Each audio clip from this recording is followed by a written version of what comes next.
Join former FBI senior forensic examiners Becky Passmore and Stacey Eldridge as they dig into the world of digital forensics, one bite at a time. Now leading their own consulting firms and educating the next generation of cyber sleuths. These badass babes of digital forensics bring sharp insight, real-world case experience, and a dose of humor to the bits and bytes that build today's investigations. From deep dives into business email compromise and ransomware attacks, Becky's specialty, to cracking the complexities of iPhone forensics, Stacey's obsession. This podcast delivers insider knowledge for professionals, students, and true crime techies alike. If you've ever wondered what really happens when the digital trail is all that's left, tune in and start parsing the truth.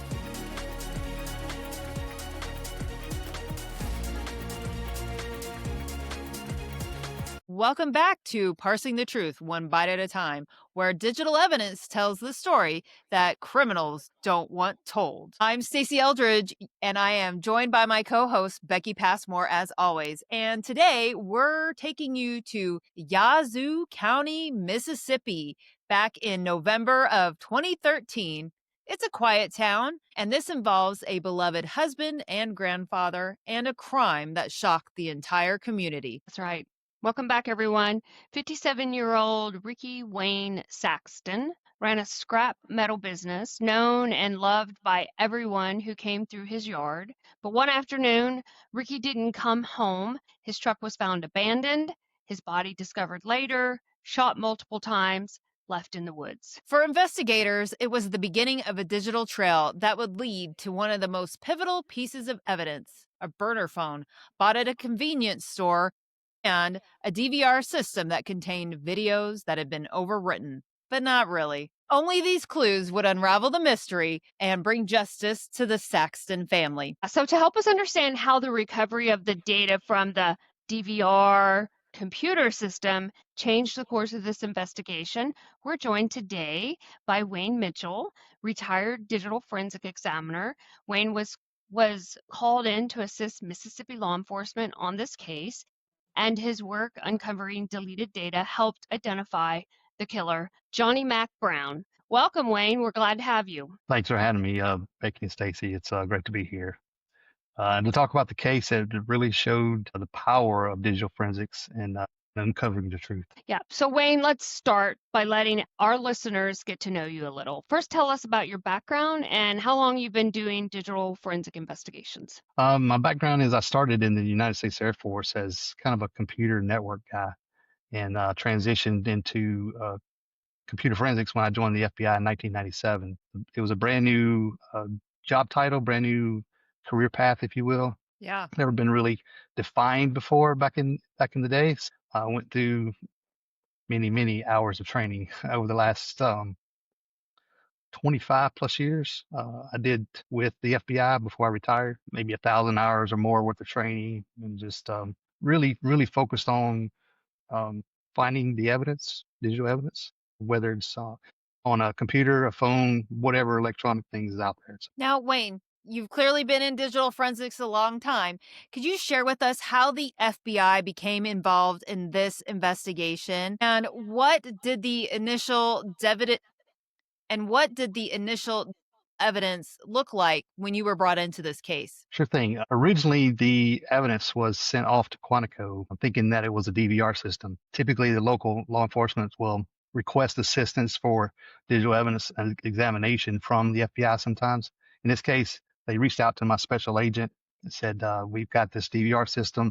We don't know what to do with it. And we think we have some evidence on it showing who bought a burner phone that ties back to the murder. So we need to get it examined, get it analyzed, and find out what evidence there is. So my special agent sent it off to Quantico to have it analyzed, because that's not something that I would typically do. And they gave it a shot, but it's determined it wasn't really a DVR system. It's actually just a computer system that ran not a surveillance system, but a camera system, if you will, that recorded what was going on in the Fred's Dollar Store. And at that point, they're like, wait a minute, these videos are deleted. I can't recover that. You need to send it back to a computer analysis response team examiner. Of course, that's me. So they bring it back to me. Yeah, so we often hear about criminals using these prepaid or burner phones to stay anonymous. So can you explain how this type of device complicated the investigation and what made it challenging from a forensic standpoint? Sure. So in this case, burner phones, not necessarily tied to one individual person. So in this case, the subject went to Fred's Dollar Store, purchased prepaid phone, we call them burner phones, and activated it right then. That's what led us and law enforcement back to Fred's Dollar Store, because the last phone call made to the victim was from this burner phone. So getting a subscriber information takes it back to where it was purchased, where it was activated. And that's when they knew when it was activated, where to key in on the surveillance system, as well as what location to go and determine if they could find any evidence there. Now, Wayne, this is not your first time talking about this case. There was a whole episode on what was the name of the show? I forget. Caught in the Net. Caught in the Net. Yes, that's right. I love the name. I'm like, stuff to watch, but I watched the show. Becky watched it twice. How many times have you watched it? Well, I could only do it one time. Oh! The episode is actually called Digital Crumbs. If anyone's looking for it, it's Caught in the Net, Digital Crumbs on Investigation Discovery, I believe. And I was able to watch it on HBO. So if you're looking for some ways, there's multiple ways to watch it. And they go through a lot more things outside of the digital evidence. But one of the things they said was they had Ricky's phone call logs. And they basically said on the show that they went through and called every phone number that was calling him that day. I was just curious if you heard any chatter about that once you got involved in the case, if there's any discussion in the office. You know how we like to talk about things and what anyone said about that, because what they made it sound like at the show was that there was just like the one person who didn't answer, and this is the number that belonged to this burner. And so that's how they kind of got backwards to this burner being a lead. Yeah, exactly. I mean, when they brought it to me, they really had no other leads. This was it. Had called all the numbers. Everyone owned up. Hey, yeah, I know Ricky. But then, like you said, this one, no one answered. So that's very suspicious. And that's what made them go back in time, trying to track back where it came from. I thought it was really interesting, and I kind of wondered if that was true from what they said on the show, because sometimes the show doesn't get it 100% right. But I think that also speaks to Ricky's involvement in the community, right? Like everybody who was calling him was like, "Oh yeah, I know Ricky, and I talked to him, and it was about this, that, and the other, or whatever, and it was fine." And so because of his, I don't know, status in the community, it was like everybody but one person answered and spoke. So then they got that one lead, which eventually leads to backwards tracing the burner phone, which leads to this DVR system. And so that stumbles, they've got the burner phone, and it was purchased from this local convenience store. And you said it was called Fred's Dollar Store, right? And so the investigators, it was the county sheriff and then the Mississippi Bureau of Investigation, so like the state. They went to I don't know if it was the county or the state, but they went to the Fred's Dollar Store to see if he had a DVR system that would give him some clues. And luckily he did have one. I don't know if Fred still works there, but we're going to say Fred's Dollar Store had one there. And so they tried to capture the data from it at the time of the incident, but the videos didn't end up being there, or they couldn't get him off, or what do you know about that? What exactly happened there? The story there is while they were reviewing the video, they had the specific date in question. I think it was November 13th, 2013. So they had the data. They just needed to get it off in a forensic manner. But maybe something happened. The clerk maybe clicked the wrong button. And once it was shut down and dispatched to Quantico, that's when they're like, wait a minute, these videos, number one, it's not a DVR system. Number two, they're deleted. So you need to send this to somebody who can recover the deleted files. So you're saying that when the computer DVR system, it actually went to Quantico, but they didn't come to you first because they contacted someone that they were probably more familiar with from law enforcement's perspectives. Special agents communicate with law enforcement personnel. And so that connection was there, and they that was the decision where the special agent went ahead and sent it to Quantico. Then Quantico said, we don't need to do this. It's a computer system. Send it back to Wayne or send it back to Mississippi and it gets to Wayne. So what happens next, Wayne? Well, it came into my lab and I'm looking at it. I study the history of what's going on and start digging into it. And I see the actual application is just a surveillance software. So using the existing software with existing standard files, I was able to play some of the videos. So I'm watching some of the videos. And then what we do is, as far as recovering the files, is taking a known data set, determining how it's written, the hex, if you will, behind the scenes, and trying to get a pattern. In this case, a header, the beginning and the end of a file, a header and a footer. So deciding that and figuring that out, I could see a pattern. I'm like, wait a minute, we might be able to actually carve data from this computer hard drive and get these deleted ones back. So that's what I set upon to do, is to craft a specialized carving to pull out that data. Okay, Wayne, so I'm going to kind of break some of this down for some of our listeners who maybe aren't into digital forensics as we are, and get all nitty gritty. So, you mentioned that you mentioned hex, and that's kind of like the gobbledygook that is underneath everything that tells the computers what to do. But you mentioned you're looking for like the beginning and the ends of the file.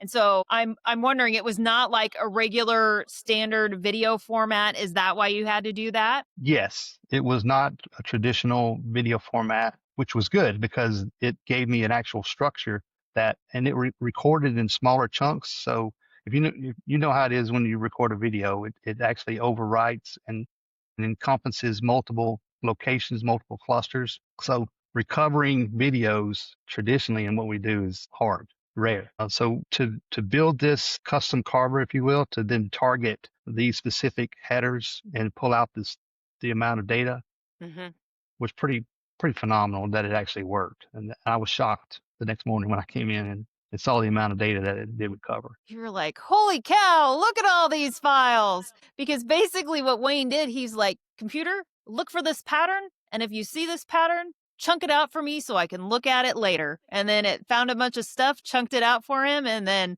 he had a bunch of videos to go through.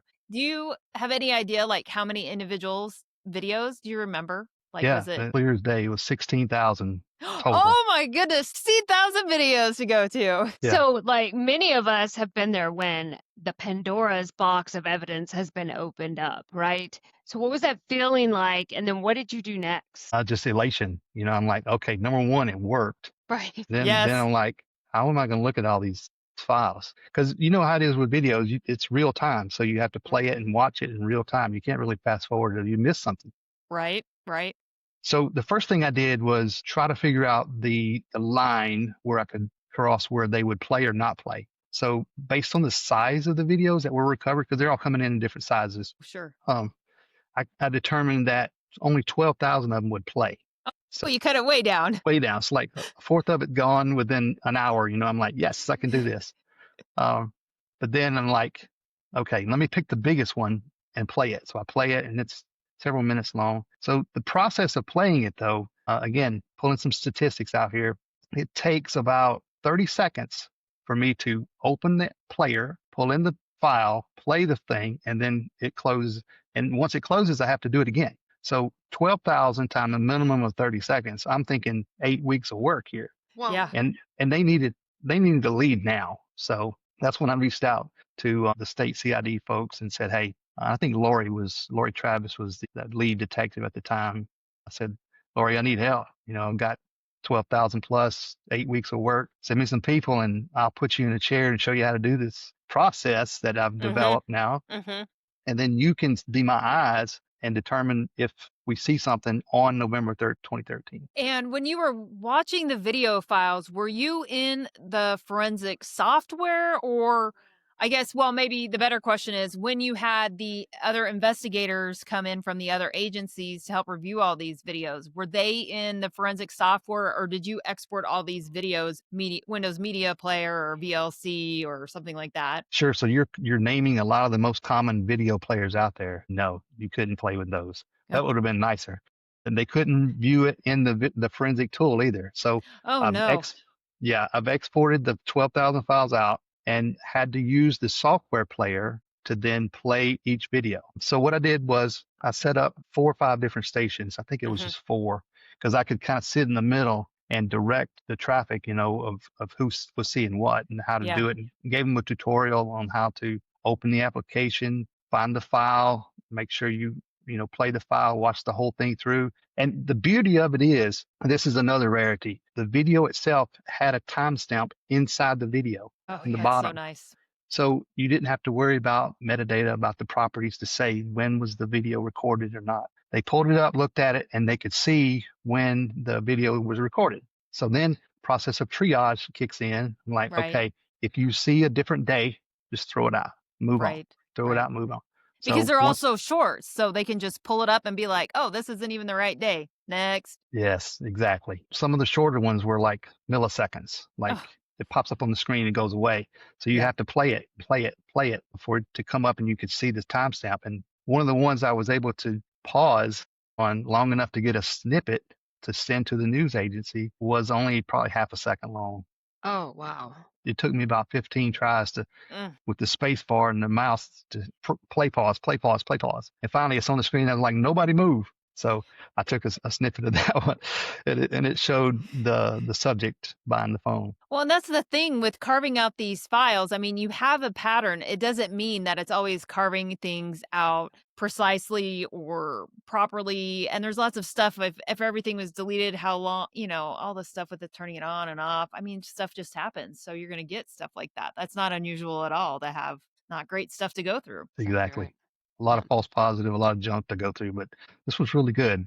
The tool I used was FTK Forensic Toolkit, and allows you to build that custom carver where you can put in Yep. those headers, the hexadecimal characters at the beginning, tell it how big to capture, and go to town. That's great. I always say it has to be a great feeling that knowing the system went to Quantico not under your guidance, not under your direction, goes to Quantico, Virginia, who is amazing, does amazing work back there. We all know that. They didn't try to, or they said, hey, this isn't a DVR system, send it back to Mississippi. Not that they sat down and tried to recover anything. You just said, okay, let me take a look at it. You took the time to discover these hex patterns. You set up this carving technique, and you kicked off a search to recover those headers and those small video segments, which then ultimately identifies the suspect. If you hadn't taken the time to do this, what do you think would have happened to this case? I'm not sure it would have ever been solved, Mm.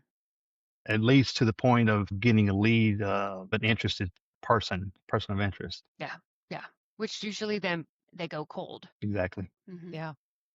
I do say that one of the nice things about the FBI was like having equipment and computers and software, even in the field offices, even in the small ones, was not an issue. So, I don't know how much of a struggle in reality it was for you to get those 4 computers other than getting them set up and, all of the videos and stuff there. But at least you had the 4 computers available so you could have several people looking at the stuff at the same time. How long do you think it was before you guys finally found the video that you were looking for? Was it hours? Was it days? Weeks? Surprisingly, it was only a couple of hours for that first one to Wow. be found. Yeah, That's A couple right. of Yeah. hours. a couple of hours. We spoke of the show and you mentioned, I think the lead detective, it was a female, you thought maybe her name was Laura. On the show, she said, and then we found it. We've got our money shot. And I was like, I don't think that means what you think that means. No, she's sweet though.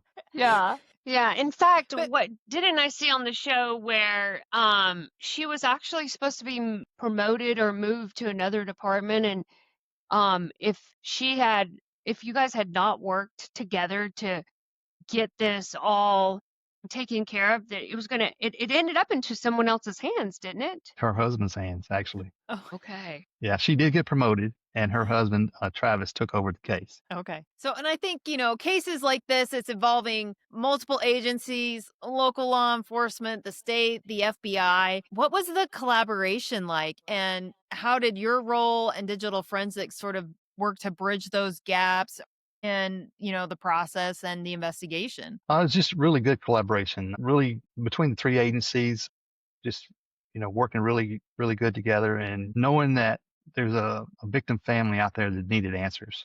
Mm-hmm.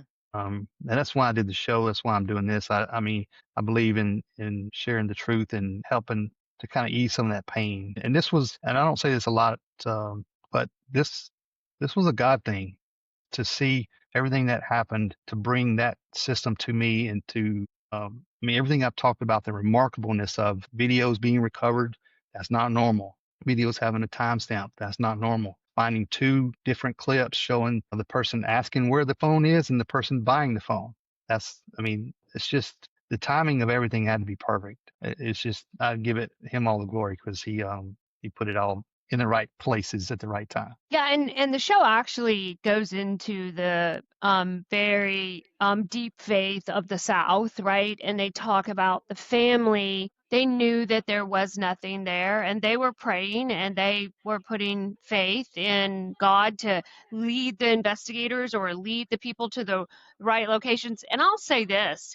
Back in 2013, I would say there's not a lot of examiners in the FBI that if that computer would have ended up on their desk, that they would have been able to go through the same process, right? Like we've all done some remarkable things. We've all done some amazing recovery, but to look at that system and go, I need to find the right pattern to collect these video segments to lead to the identification of this suspect. I don't know that that would have happened in every field office. Yeah, I mean, the tenacity to do what we do borders on scary. And had I not had success early in my career, I wouldn't have, maybe had that same tenacity, the same persistence. I mean, you work a case where you find 3 little letters in an entire hard drive, SDQ, the Santo Domingo Airport, where we find 4 kids that were kidnapped. That was one little lead, that points to where these kids are. So you keep looking.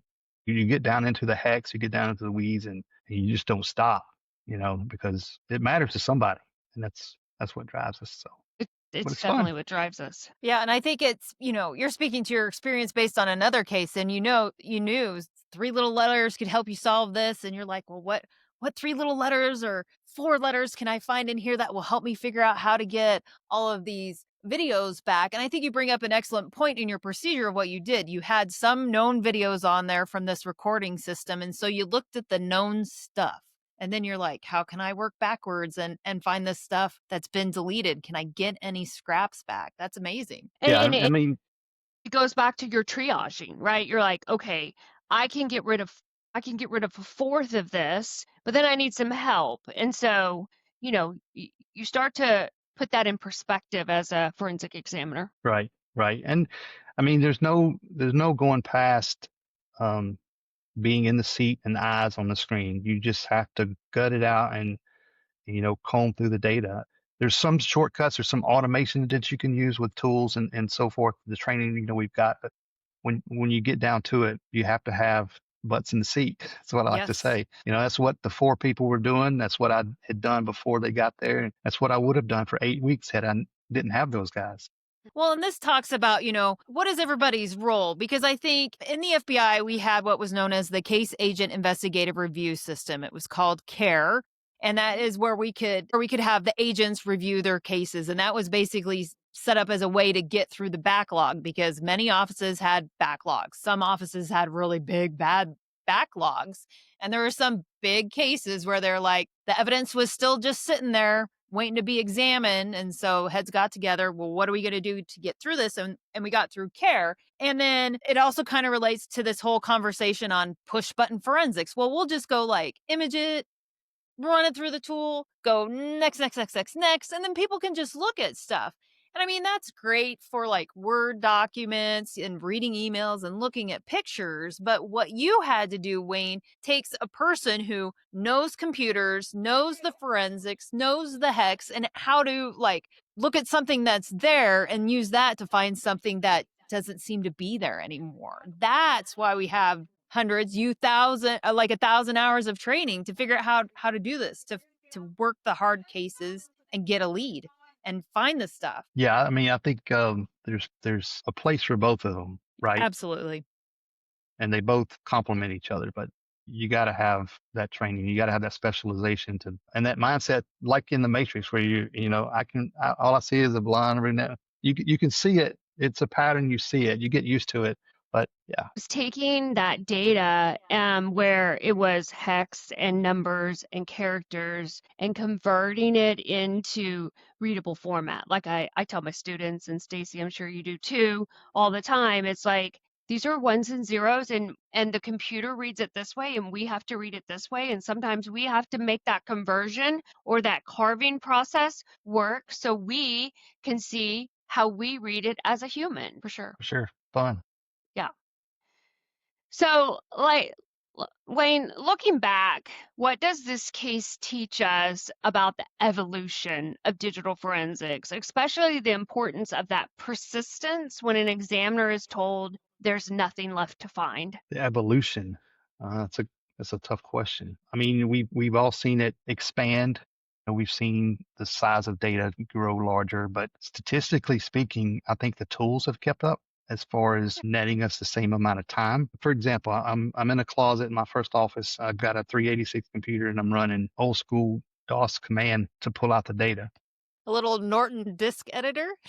Even before that, but My I did goodness. use that. Yeah, I mean, but it might, you kick off a running process and it takes overnight to go through it, but Yep. it's not a terabyte of data. There's no way that would even finish in our lifetime for a terabyte of data. But a 40 meg hard drive, it does. Same thing happens now, and you kick off a very good program, FTK, X-Ways, whatever, and you come back the next day and it's 2 terabytes of data and it's cranked through it overnight. And so as far as that aspect, the evolution is pretty, it's kept in line. Right.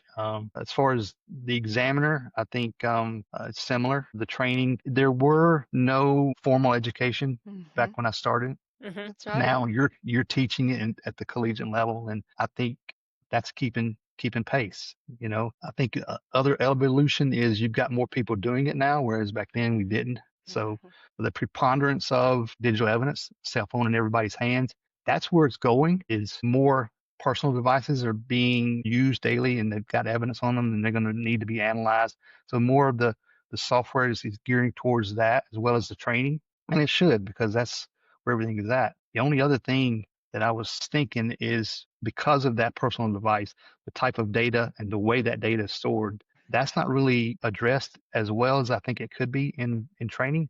Yeah. And technology, the tools. For example, SQLite databases, that's huge. You know that, being Yeah. mobile examiner. So that's kind of where tools need to get to. And it would be helpful if they got to it faster so that the examiner doesn't have to use manpower Yeah. to do it. But Yeah. did that answer your question? Yeah, no, that was great.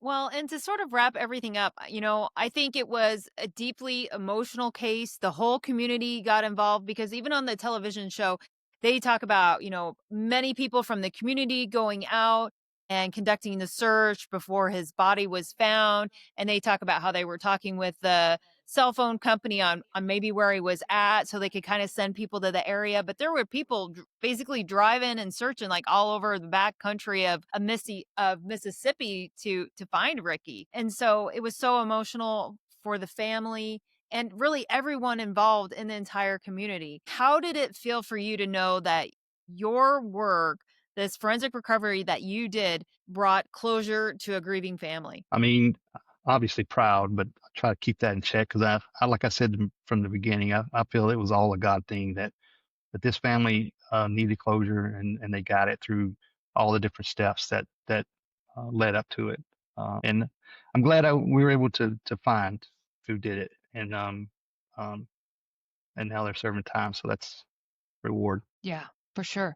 So you've spent a career in digital forensics, literally a long career in digital forensics. And, from early hard drive analysis, mobile forensic extractions, video data recovery, how have you seen the role of a forensic examiner develop over time? And what advice would you give? There's a lot of our listeners are new to this field, and they really want to hear from professionals that have been in the field. So what would you tell those listeners out there that are new to this field and I want to know more? Sure.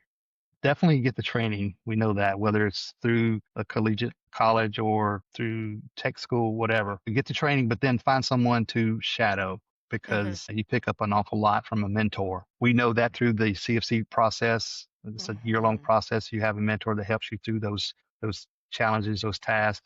Same thing applies in real life. Get out there and find somebody that you can bounce ideas off of and say, how do you do this? Why do you do this? Give me your expectations and things like that. So For sure. Yeah, that's that's good. my key advice there. Yeah, great tips. I think the murder of Ricky Saxton was tragic, but it highlighted something extraordinary. The precision and persistence of digital forensics can speak for the victims who can no longer speak. And it reminds us that no matter how deleted something might seem, traces do remain. And it's the examiner's job to find them, interpret them, and make sure they stand up in court. Wayne, thanks for your decades of service and sharing your history and experience with us tonight on this episode. It's my pleasure. Thank you for having me, and you guys are rocking it. So keep on. So if you'd like to learn more about this case or digital forensics in action, check out the show on Caught in the Net. Digital Crumbs is the name of the episode. And don't forget to follow and subscribe wherever you listen to podcasts. Until next time, stay safe, stay sharp, and keep parsing the truth one bite at a time. If you enjoyed this episode, make sure to follow us to get notified the next time a new episode drops. If you can do more, head on over to parsingthetruth.com and donate by clicking on the donate button. Parsing the Truth is a nonprofit organization, and we are raising money to send a new digital forensic examiner to IASIS training next year in Orlando. Thanks.